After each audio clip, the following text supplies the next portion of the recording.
Well, good morning, everyone. I hope everyone can hear me well. My name's Gordon Barr. For those of you who don't know me, I'm a partner in the employment practice here at Tamimi. It's nice to see some familiar names joining us today. Unfortunately, it's not familiar faces. We did consider perhaps doing the session in person. I think we're possibly slightly early for that, but hopefully towards the end of Q4 we can start doing some roundtables and get back to in-person events. Just to introduce my colleagues who are here with me today. On my left, I have Farah Ledbetter, Senior Associate, and Mohsen Khan, Senior Counsel. Both Mohsen and Farah are based in Saudi. Both are employment lawyers within the practice. We now have 4 specialist employment lawyers within our practice. So like many of you, we're seeing lots of growth in our Saudi business. So we're increasing our headcount there. Obviously, Saudi, such a changing legal and regulatory landscape, we thought it might be useful to do this session for you today.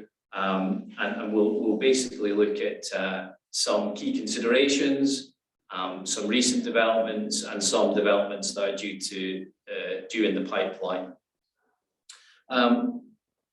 We'll have around an hour for the session, about 10 to 15 minutes Q&A at the end. So please do submit any questions that you might have. We can address those at the end. Alternatively, as you can see, Mohsen and Farah are here in person. They're not holograms. So if you need anything at all during this week, whether it's an in-person meeting or a call, you can let us know if you have any specific concerns. So without further ado, I'm going to pass over to Farah initially, who's going to look at the agenda for today and then commence the session. Thank you very much. Thanks, Gordon. Well, good morning, everyone, and a very warm welcome to our Saudi Employment Law webinar. I'm going to share the screen now.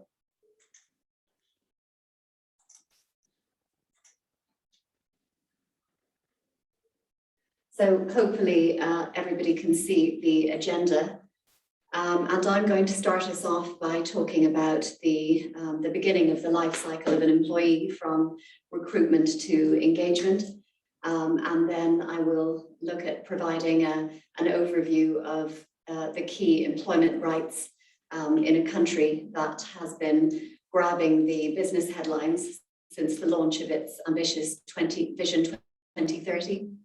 So part of that vision is a complete transformation of the Saudi Arabian workforce, of which the policy of Saudization is a key part. And Mohsen will be talking about Saudization in more detail, followed by the end of the employee's life cycle, termination issues, and some interesting and relevant cases that he has dealt with. Mohsen will also be dealing with the Labour Reforms Initiative as a fairly recent development, and also in brief, the Personal Data Protection Law. And I will be coming back and finishing up with introducing the proposed labour law amendments. And as Gordon says, we'll have some time for questions at the end. So just some statistics here for your general interest. In Saudi Arabia, the population is 35 million, so significantly larger population than somewhere like the UAE. We have 3.3 million Saudi workers. And what's interesting is that 70% of the population is under the age of 30, which before moving to Saudi, I hadn't appreciated myself. And I think this would also help to explain the significant changes that are taking place, the significant cultural changes in Saudi that are taking place, but also the speed with which they are changing as the new generations advance. The Ministry of Human Resources and Social Development, which we still refer to as the Ministry of Labour, actually estimates that approximately 350,000 graduates enter the job market every year. So that's just to provide some context to the size, the potential size of the workforce. Yet Saudi unemployment rate is 11.3%. And there still is quite a large imbalance between in the private sector, which is comprised of 77% of foreign workers, as opposed to 23% of Saudis. So one of the main aims of the new Saudiization is to boost the employment rate in the private sector of Saudi national employees.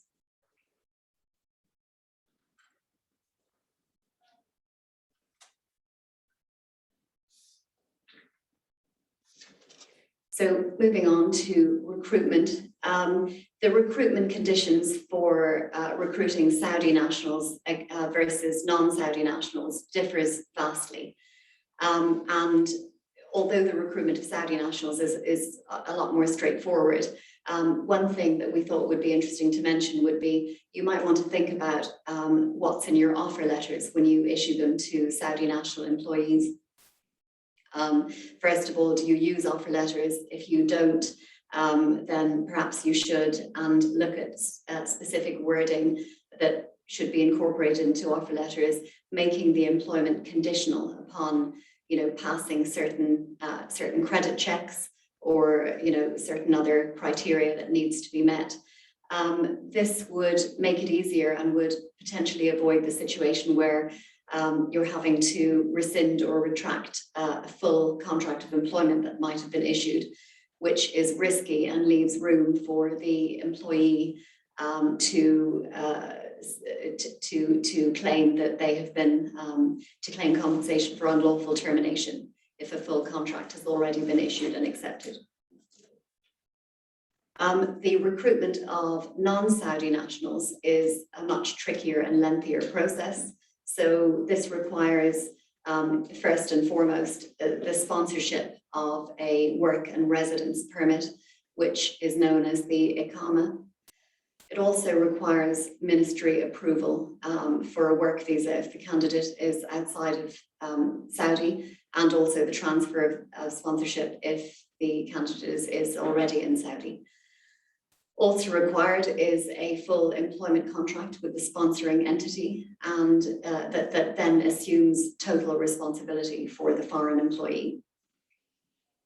The conditions for granting an Iqama are very strict, namely that the worker must have lawfully entered the country, normally under a work visa, and also that the foreign employee is authorized to work. So again, normally holds the relevant experience and qualifications required for that role.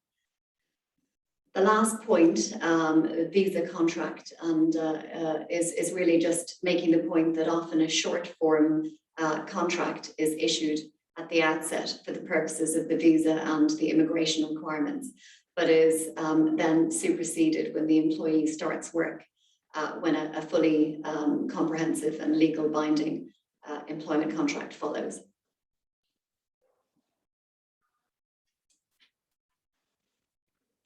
So I've listed here conditions for the employment of foreign nationals. So as mentioned, the first thing is the Iqama. The second thing is when a foreign national comes on board and is employed, he or she can only work for the sponsoring employer, so exclusively can't work for any other employer. He or she must be on a fixed term contract. I've still seen lots of cases where foreign nationals are actually on the wrong type of contract. So that wouldn't be compliant with the labour law. The employer is responsible for the recruitment costs, which can be costly, and also at the end of the employment responsible for repatriating that employee back to their home country. Some other costs to think about or budget for when thinking about recruiting foreign nationals is there's actually an employment levy or tax, for want of a better word, on a foreign employee. So this must be paid by the employer, and it's currently in the region of 700 to 800 SAR, depending on whether the organization has more Saudis than non-Saudis or vice versa. And so that amount it must be paid per employee per month. So it must be paid in full at the outset, and then when the ICAMA is renewed, so can be actually quite costly depending on how many foreign nationals you have. And similarly, there is also a levy on the employee himself, where he has to pay 400 SAR per dependent per month that is on his sponsorship.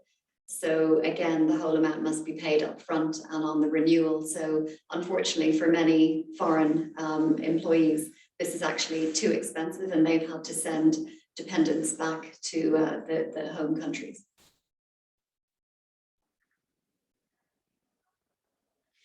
So moving on now to employment contracts, just very briefly, two types of contracts, indefinite term contracts and fixed term contracts. I've already mentioned that the foreign nationals must be on fixed term contracts. In and around 2016, the Ministry of Labour or Human Resources issued a template standard form contract, which actually covered the mandatory provisions that must be there. So the contracts must be in Arabic, and they must include terms relating to probation, duration, salary, annual leave, that kind of thing. So typically, with everything becoming digitized in Saudi, the ministry has been increasingly digitizing everything. This now also applies to employment contracts. So contracts must be authenticated and uploaded on what we call the MUDD portal, which is a government portal, where the terms of the employment must be uploaded onto a system. So essentially a contract is generated, the employee is sent a link to accept, and once that's accepted, then the contract will be authenticated on this portal.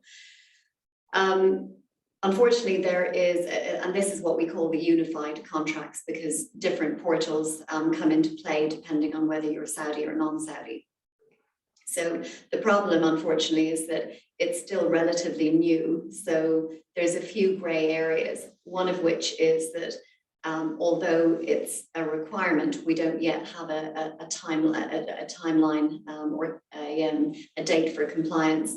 Also, there's no actual physical copy of the unified contract that can be downloaded. It's really just entering the terms in drop-down menus on the portal. And this has its challenges, because if the employer wants to add additional wording or terms, there's a limit per clause of, I think it's 500 letters, so not ideal. So what we do have still is the use of comprehensive compliant employment contracts in addition to the unified contracts. And although our understanding is that the unified contract will take precedence in any dispute, Mohsen and I are still of the view that at this moment in time, until we have further clarity, it's still worth having both contracts in play.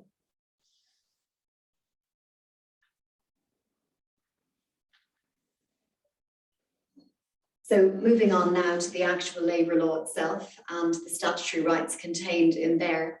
I'll just go through them quickly, because I'm just conscious of time, the shortness of time as well.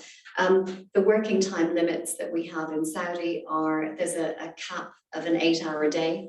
So this can be extended, but it's generally 8 hours a day for a 5-day week, or 48 hours a week for a 6-day week. The daily maximum can be extended by up to 2 hours with both ministry and employee approval. But once you extend the normal working hours, overtime then kicks in, which is a requirement under the labour law and is paid at the hourly wage of the employee plus 50% of the basic wage. There can be a carve-out for senior employees, of course, from the requirement to pay overtime, provided that employee is genuinely senior and has managerial responsibilities, but it needs to be made clear in the contract. Annual leave is 21 days per annum. extended by up to 30 days after 5 years of service. And one point that I would mention regarding annual leave is if you have policies where it's possible to carry over annual leave to the next leave year, and then if you adopt a use it or lose it policy, just beware, because on termination of employment, any even lost carried over annual leave can still be taken into account for the purposes of calculating outstanding annual leave that has been accrued.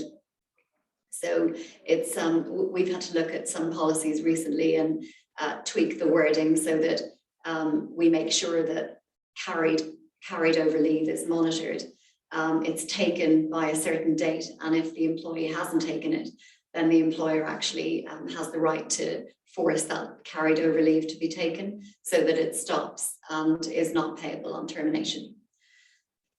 Sick leave provisions in Saudi are very generous. It's essentially 4 months sick leave entitlement, continuous or intermittent, and it's full pay for the first 30 days, 75% of pay for 60 days, followed by no pay for the remaining 30 days. Other leave entitlements, so family-friendly entitlements, are paid paternity leave for 3 days. 3 days paid doesn't sound that generous, but there's also paid leave for marriage leave, which is 5 days. For females, maternity leave is paid for 10 weeks. Also for female employees, if you have a sick or disabled child that needs constant care, the leave is extended by up to 2 months. It's 1 month fully paid and 1 week and 1 month, unpaid. Bereavement leave is also something that's a bit different, where for Muslim female employees, the entitlement to bereavement leave is 4 months and 10 weeks paid. And for non-Muslim female employees, it's 15 days paid. All female employees have statutory protection from being terminated during pregnancy or maternity leave.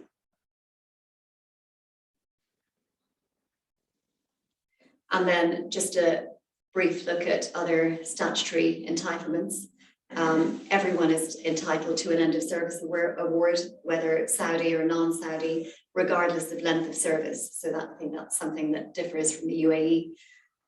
Also, there is the entitlement, the employee is entitled to an actual prescribed process, disciplinary process that's set out in the labour law, and that is incorporated into internal work rules, which are mandatory for every organisation. The employee also has the statutory right not to be unlawfully terminated, and the right to compensation if they haven't been terminated for a valid reason. Now, Mohsen will go into more detail on the first 3 points. I would just finish up by saying there is also the statutory right to bring claims in the Labour Court. And interestingly, for terminations that are unrelated to a disciplinary process, the time limit to bring such claims is 12 months. For terminations that are related to a disciplinary process, the time limit to bring claims is actually 15 days, and this seems to be being strictly applied by the courts. So that's all for me for the moment until I come back to talk about proposed amendments to the labour law. So I'm going to hand over now to Mohsen, who is going to talk to you in more detail about Saudization. Thank you. Thanks, Farah.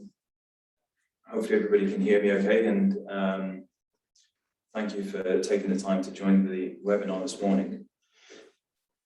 I'm going to be starting my part of the session by looking at Saudization, just a brief background of what it is, and then looking at a key change that's going to be introduced next month, effective from the 1st of December. I appreciate some of the attendees here will be relatively familiar with business in Saudi, others may be less familiar with it. So on the first slide here, I'll just very quickly go through the background of Saudization with a general overview, and then look at the change that's going to be introduced in just under a month's time. So Saudization is a policy which has been around for decades. It's nothing new. And essentially it's a policy, government policy, which encourages employers to employ Saudi nationals over non-Saudi nationals. The objective here is to increase employment opportunities and to reduce unemployment rates amongst the national workforce. Every employer is required to employ at least one Saudi national in order to be compliant with the Saudization policy, depending on the number of employees that they currently employ. And an employer's Saudization compliance is measured through the number of employees that they have registered at GOSIA, the General Organization for Social Insurance. And in order for a Saudi national to count towards the employer's Saudization figures, they have to be paid a minimum wage of 4,000 riyals per month. And if they're paid less than 4,000 but more than 3,000, so between 3,000 and 4,000 riyals, they'll count effectively as half a Saudi for Saudization purposes. And if the salary is less than 3,000 riyals per month, they don't count. So generally what we see in the market is Saudi nationals will be paid a minimum monthly wage of 4,000 riyals a month, so that they do count towards the employer's Saudization figures. Now, those minimum wage figures are subject to potentially higher minimum wage requirements, which may be set out in separate ministerial resolutions or ministerial decisions that are issued by the Ministry of Human Resources from time to time. And we have a separate slide on that, which talks about some of the recent ministerial resolutions which have targeted particular roles or particular professions. And in order for a Saudi national in one of those roles or one of those professions to count towards the Saudization figures, the ministry has set a higher minimum wage, depending on the profession or the role. Finally, on this slide, the current version of the Saudization policy and also within the executive regulations of the labour law include a list of roles which are reserved exclusively for Saudi nationals. So that would include roles, some HR related roles, some administrative related roles, public relations officers and so on. In the context of financial services businesses, depending on whether the organisation is licensed by SAMA, for example, there may be additional roles which are subject to or reserved exclusively for Saudi nationals. So any financial services sector clients would need to be mindful of those roles. In terms of how the Saudization policy is being implemented, the current sort of incarnation or the current version of Saudization is being implemented through the Nitaqat system, which was introduced in 2011. And that Nitaqat system is from time to time updated by the Ministry of HR. In overview, the way the Nitaqat, the current system, the way it works, is that it applies percentage quotas for Saudi nationals in order for an employer to be compliant, depending on the commercial activities that are registered on its commercial registration certificate, and also the size of the employer based on employee headcount. So based on those two factors, the commercial activities or economic activities and the number of employees, employers will be allocated a certain quota, a percentage quota of Saudi nationals that they need to employ in order to be given a color-coded rating. And the color-coded ratings at the moment are platinum, green, which is subdivided into high green, medium green, and low green. And platinum and green employers or platinum and green rated employers are considered to be compliant, and any employers that are not meeting the Saudization requirements are categorized in the red zone effectively, and they're considered to be non-compliant. And the relevance of the color-coded ratings will impact on whether or not the employer can benefit from immigration rights or will have immigration restrictions imposed on it. So employers that are rated in the platinum and green categories have ability to apply for visas, the ability to renew existing work permits for current non-Saudi employees. And conversely, employers that are rated in the red category have restrictions applied on them. The Ministry of Human Resources Services will be suspended. They won't be able to apply for visas for new non-Saudis, won't be able to transfer across non-Saudis who might already be in Kingdom. So the implications of being compliant and non-compliant are quite severe. The Saudization is a policy that the Ministry of HR is enforcing with greater force over the last few years. And just to give you an illustration of what the current version of the Nitaqat system looks like, so I appreciate the previous slide. may have been a little bit abstract, but this is how the current version of the Saudization policy looks for financial institutions in KSA at the moment. So on the left-hand side, you'll see the economic activity, which is financial institutions, and then you've got the size of the employers, which is broken down into small B, medium A, medium B, and so on. And those are the percentage quotas that are applicable to financial institutions depending on the size. And along the bottom of the table there, you'll see how the sizes are divided up. A lot of our financial services clients tend to be in the small B category, which is between 6 and 49 employees.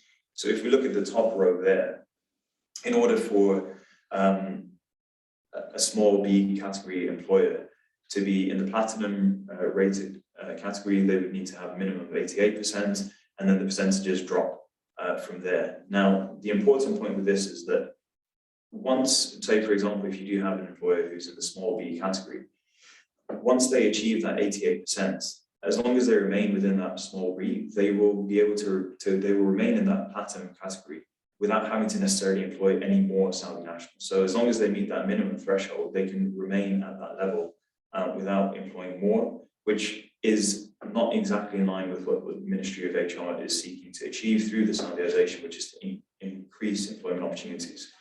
So as a result of that issue that is currently with the existing version of Nidakat, the Ministry of HR introduced or announced in May of this year an updated version or an evolved version of the Nidakat system, which will be implemented on 1st of December this year.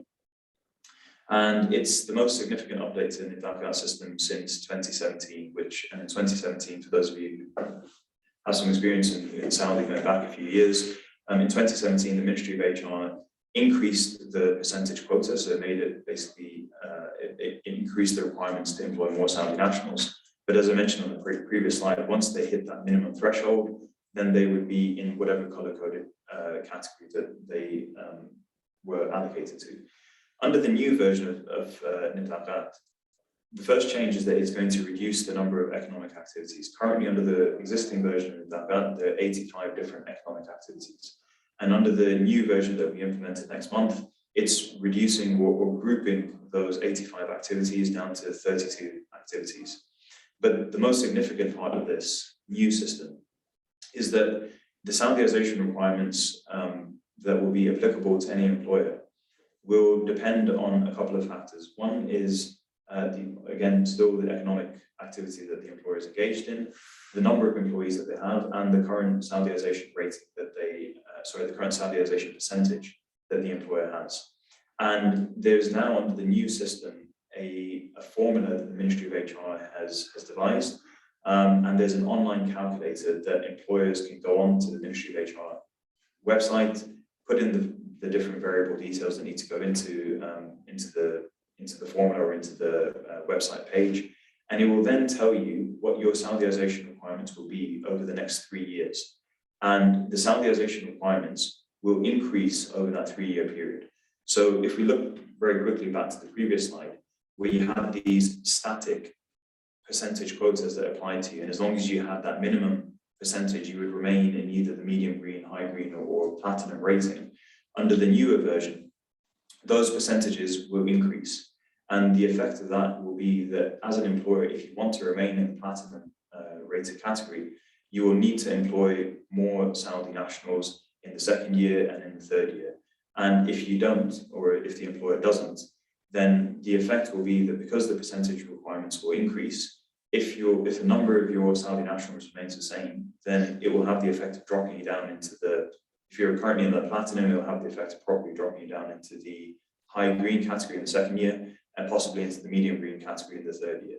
So the objective here from the ministry is to encourage employers to continually be increasing the employment of Saudi nationals. And at the moment, from what we understand, from our discussions with the ministry, is that this new Nidakat policy will be in place for 3 years.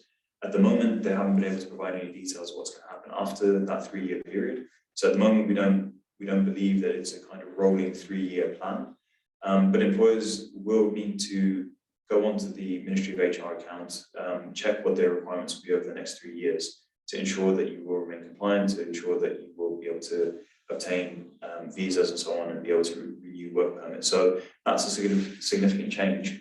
And as I say, it's in line with the objectives of the government and the Ministry of HR, coming back to some of the statistics that Farah went through on the first slide in terms of the number of Saudi graduates coming into the market, the current unemployment rate, and the objective of moving Saudi employees away from the public sector and into the private sector.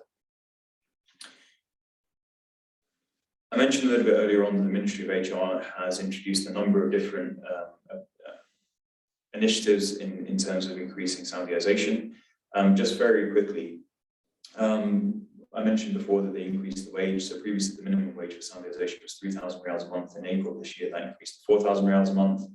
And on top of that, they've also been looking at Saudizing a number of different professional roles over the last probably 18 to 24 months, including, and I've listed them there, so I won't read them all out, but you'll see that it covers now a broad range of professional roles, which do involve or do require, higher educational qualifications. Again, going back to that first slide, where you now have 350,000 approximately graduates coming into the labour market who are now qualified to do some of these professional roles. The Ministry of HR has now increased the Saudization requirements for those professions that are listed, and there are generally minimum wages that apply in order for a Saudi national to be considered within the professions that have been targeted for Saudization within each of those different professions.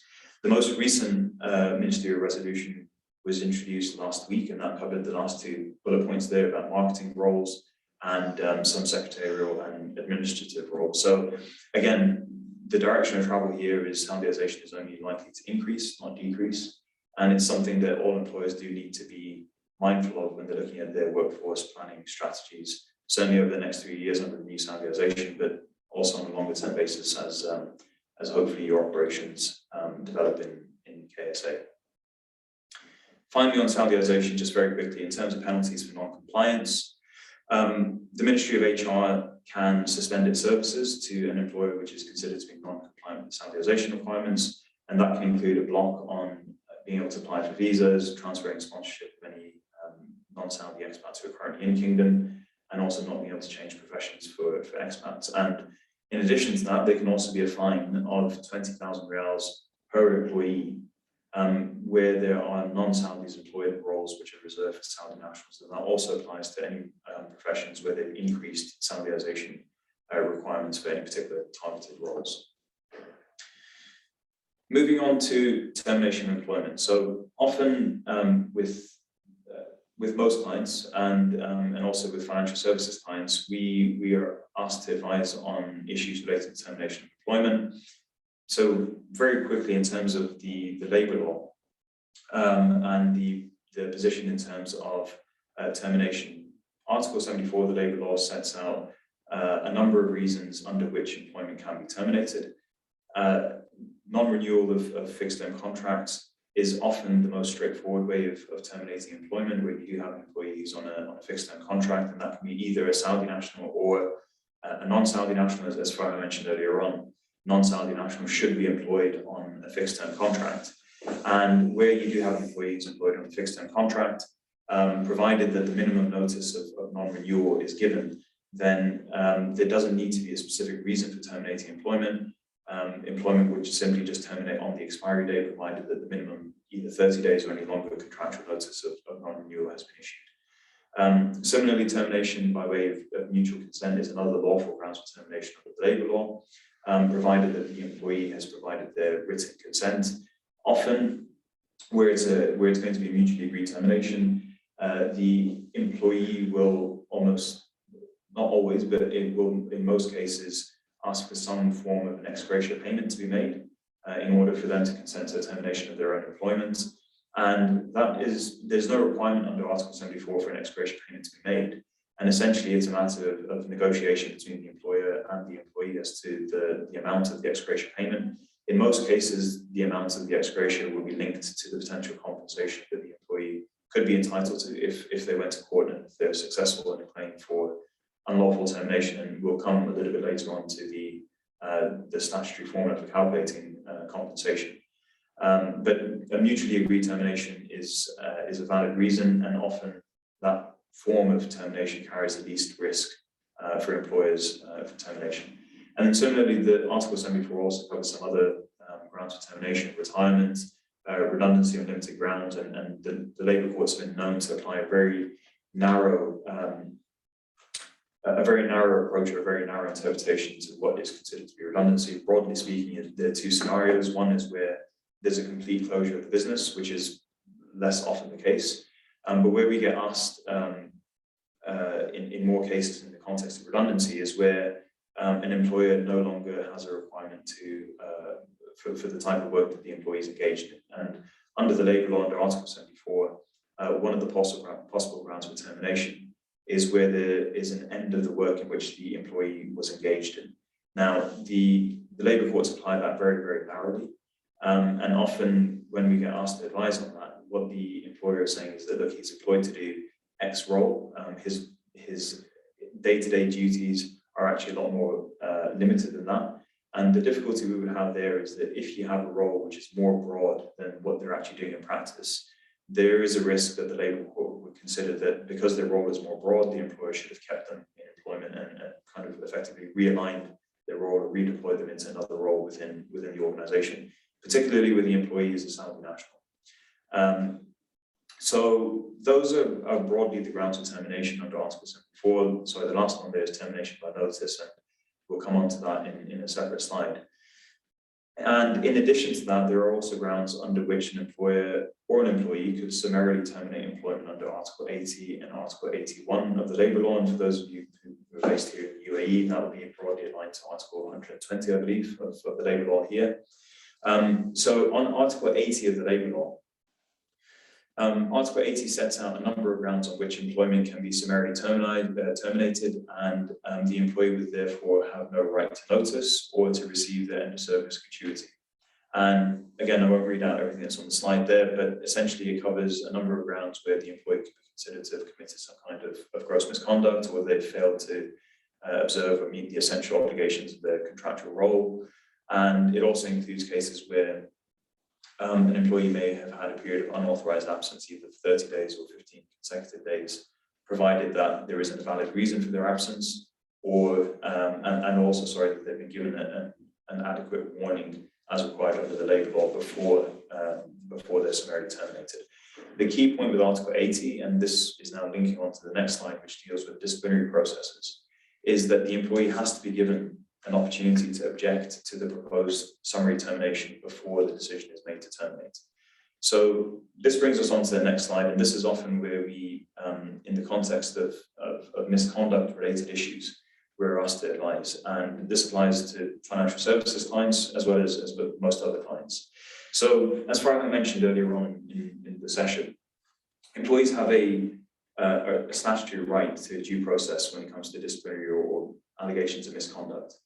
And the Labour Law is very prescriptive about the process that has to be followed in terms of, in particular, the time limits that are applicable. And the first point to note here is that under the Saudi Labour Law, an employer has to notify an employee within 30 days of the employer becoming aware of the alleged misconduct. Now, just pausing here for a second on that requirement. The requirement is for the employer, which is a Saudi entity, the Saudi employer, to notify the employee. What we often see, we've seen this in a few cases with financial services clients, often where regional headquarters might be based here in the UAE, either the HR team is based here, the legal team is based here, but also we've seen it where either HR compliance or legal teams are based outside of the region, maybe in the US or in Europe somewhere, and they have become aware of an alleged incident or alleged misconduct. And some kind of fact-finding investigation is taking place outside of Saudi without the Saudi employer actually being aware of it. Now, on the one hand, we could argue that the time limit, the 30-day time limit for when the employer, which is the Saudi employer, has become aware, hasn't actually been triggered because nobody from within the Saudi employer is aware of this. Sometimes employers become aware of it because something's flagged up on the IT system, for example, and it's then being investigated abroad. But what we would often say is that in order to minimize the risk of any disciplinary process being found to be flawed and therefore any disciplinary sanctions being invalid, as soon as any issue is raised or it becomes aware, the safer approach will be to notify the employee that an allegation of misconduct has been raised and that the employer is investigating that allegation. Once you've done that, ideally within that 30 days of the issue coming to light, then you've ticked the first box in terms of that first time limit of notifying the employee within 30 days of becoming aware of the alleged offence. Once that process has started, there's no statutory time limit within which the disciplinary process has to be completed. What is important is that the employee should be given a written invitation to attend a meeting. That written invitation should set out the allegations against him. If there's any evidence that can be provided to him, subject to confidentiality issues, that could also be provided to him or her before the disciplinary meeting. At the disciplinary meeting itself, it should be minuted, and the employee should be asked to sign minutes of the meeting. If it's going to be an Article 80 termination, which is what we had on the previous slide, and if it's an issue relating to misconduct or honesty and integrity, the Labour Courts apply a very, very high threshold to be satisfied that a summary termination was lawful or was valid. And ideally, what you want to be trying to get, which I appreciate is not easy, is the employee to either admit to or accept that they committed the misconduct. And we have seen that in some cases where the employer has very clear evidence, which is effectively irrefutable. And if there is any kind of admission from the employee, then that should certainly be documented in minutes. And the reason for that is that Labour court litigation in Saudi, which I think is similar to UAE, is essentially pretty much only exclusively done on the documents. There's very rarely any live witness evidence.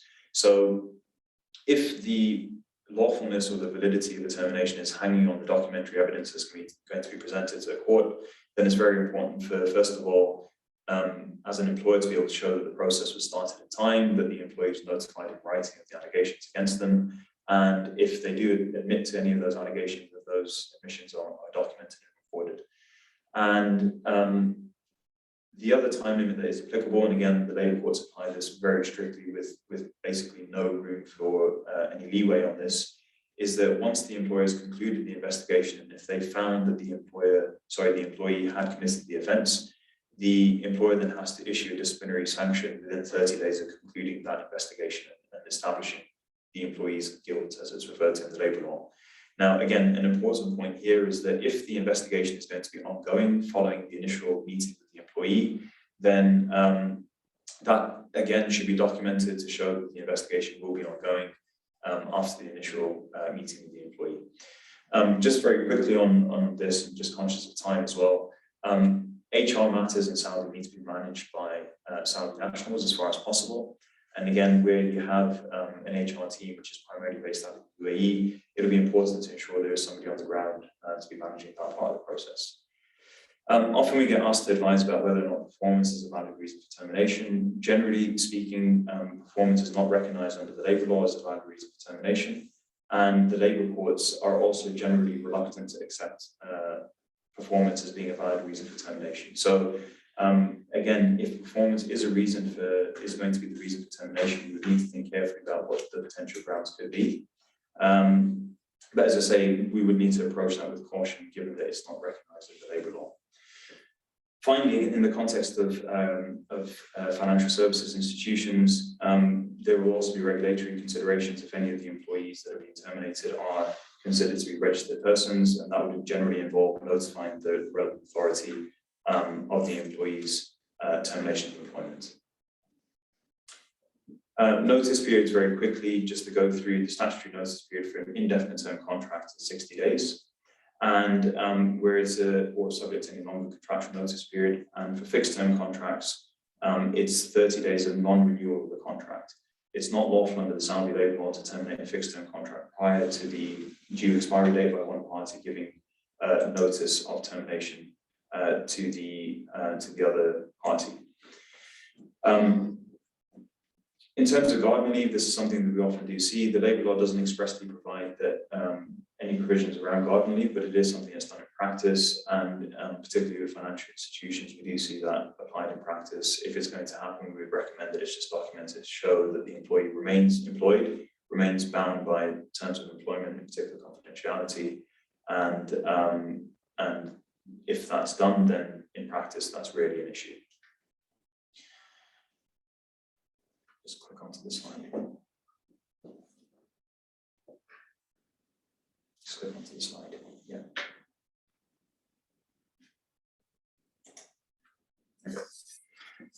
In terms of termination entitlements, most of these you'll be familiar with, so notice if it's applicable, accrued but unused annual leave, which Farah mentioned earlier on, that applies to all unused annual leave that accrues during the period of employment, not limited to the last year or two. The end of service award, just wanted to briefly explain on this, with in particular with financial institutions, given that compensation packages can be made up of a number of different allowances. It'll be important to try to define what the wage will be for calculating the end of service award, but just be mindful that the definition of wage under the labour law is very broad, and it essentially covers everything that's made up in the employee's overall compensation package. So if there are any elements of the wage or the remuneration that you don't want to be included within the end of service award, you can maybe try to construct that in your contracts or in your internal policies. The one area that the labour law does allow to be excluded from the wage is variable components of pay, bonuses, incentives, etc. Those can be expressly excluded, provided that it's agreed between the parties. Finally, on termination payments, they need to be made within 7 days where it's the employer that's terminating, or within 14 days where it's the employee that's resigning. The remedy for an unlawful termination is where it's an indefinite term contract which can only be issued to Saudi nationals is 15 days wages for each year of service, and where it's a fixed term contract, it's the wages for the remaining period of the term of the contract, and in both cases that's subject to a minimum of 2 months compensation. The labour law does allow the parties to agree with the compensation would be in the event of an unlawful termination if that's in the contract, but again that's subject to a minimum of 2 months compensation. That's something we would highly recommend to be included in the contract from the employer's perspective, because it does limit your potential exposure in the event that there isn't an lawful reason for termination. In those circumstances, if you do have that liquidated damages provision in your contract, then at least you'll know that your potential financial risk is limited to 2 months or whatever period of whatever amount has been agreed in the contract. There are some proposed reforms to Article 77, which sets out the compensation, which Farah will be covering off in the next section. So now, looking at some recent developments, the Labour Reform Initiative, which was introduced in March of this year, was quite a significant change to the labour and immigration system in KSA. It changed to some extent the sponsorship system by allowing non-Saudi nationals to be able to transfer their employment with some degree of more flexibility than was previously the case. Under the previous system, a non-Saudi national could only transfer to a new employer if they had the consent, or if the existing employer didn't object to the transfer of their employment. Under the new system, a non-Saudi national was able to transfer to a new employer without the existing employer's consent, or without the existing employer being able to object to it, but subject to some conditions being satisfied both on the side of the employee and also on the side of the employer. Also, under the labour reform initiatives, there was also some additional flexibility afforded to non-Saudi nationals in terms of being able to apply for their own exit and re-entry visas, and also the final exit visa. Under the previous system, it was only the sponsoring employer that could apply for an exit and re-entry and final exit visa. But the bigger impact, or more significant impact, was in relation to transfer of employment. I've set out here on the screen some of the conditions that are applicable from the employee's perspective in order for them to be able to transfer their employment. Very quickly, they have to be employed in a type of employment which is covered by the Saudi labour law. So it doesn't apply, for example, to domestic workers, but in the context of everybody who will be on the call today, would apply to all employees that are working for an entity in Saudi. They need to, very importantly, they need to have a contract which is registered online, which is the change that Farah was mentioning earlier on about the unified contract. The process itself, the transfer process, is facilitated through an online portal called Kiwa, and the job offer has to be presented by the new employer through the Kiwa portal. The employee then has to log on to their portal to accept that offer. Once they do, then a 90-day notice period is triggered for them to move across. What's more relevant to attendees here is the conditions that employers will have to comply with. That includes that they need to be compliant with the Saudization requirements, they need to be compliant with the wage protection system, and also the electronic contract registration program. In addition to that, employers also need to have their internal work regulations registered with the Ministry of HR. That's something that we've seen more and more clients now approaching us to assist them with making sure that they have their regulations registered online. In terms of the exit, re-entry and final exit visas, there isn't a great deal here to talk about. There are some conditions that employees will need to comply with. Again, those are set out on the screen, and we'll be sharing these slides after the session, so I won't go through each of those. But if any non-Saudi national does now want to apply for a final exit visa or an exit re-entry visa for themselves and for their dependents, they will now be able to do that through the online government portals. The Personal Data Protection Law was announced on the 16th of September last year. It will come into effect in March next year, and employers will then have a year from that date, from the 23rd of March, to then get all their processes in line to be compliant with the new law. Very briefly, it applies to all personal data processing that's taking place in Saudi, and potentially does also extend to personal data processing taking place outside of Saudi Arabia, relating to data subjects which are in the KSA. And it broadly introduces a number of data processing principles that are similar with data protection legislation in other jurisdictions. At the moment, the regulations that relate to the data protection law haven't been introduced, and there will be further details that are set out in there. We appreciate this is probably going to be quite a big development, and if you do have any questions on this, our data and digital team will be better placed to advise you on the details related to that. So if there are any queries on that, feel free, please, to reach out to us, and we can put you in touch with the relevant colleagues from our Saudi team. Okay, so I'll pass back now to Farah to go through the last section of the session, which is on the proposed amendments to the labour law. Great. Thank you, Mohsin. I'm just conscious of time, and I know we don't have that much time left, so I wanted to leave enough time for questions. All I wanted to say really about the labour law is two things. The good news is that there's nothing about to change anytime soon, famous last words, but we had been expecting some changes in 2021, and given that there is not much of 2021 left, maybe it'll be 2022, but we don't know for sure. And the bad news is that when it does kick in, anything you think you know about Saudi labour law will soon change. Now, the proposed amendments relate to contracts and term, probation, notice provisions, termination, how compensation is calculated. And I've got a few slides that I'll run through very quickly on each. So the first one is, it makes it clear. So for non-Saudis on a fixed term or a contract where the term is not defined, previously, it was deemed that the term would equate to the duration of the work permit. Now, under the proposed amendments, it's clear that it would be 1 year.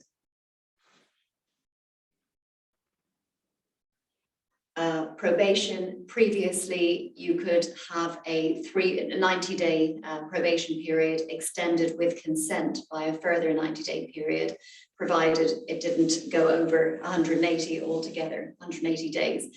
Now the proposed amendments are that you can actually agree the 180-day period for probation up front. And I actually think this is, it's interesting because I personally think it's going in the wrong direction. When I was in-house in the UAE, there was talk at the time about reducing the probation period down to 3 months and not have it at 6 months, because you really know after 3 months whether the employee is good or not. So it'll be interesting to see if this stays. Interesting here is that the housing and transportation, which are effectively allowances, are actually now coming in or due to come into the labour law. So housing and transportation to be provided by the employer. At this moment in time, all allowances and benefits like this are sort of a common market practice, but entirely discretionary. And I would just mention that the principle of less favourable treatment on protected characteristics is now being written into the actual labour law, as opposed to just being an amendment to the labour law, which is the current position. Notice provisions change, so if the employee terminates, again, this is for Saudis, I should make clear, if the employee terminates, 30 days notice, otherwise it remains 60 days for employers.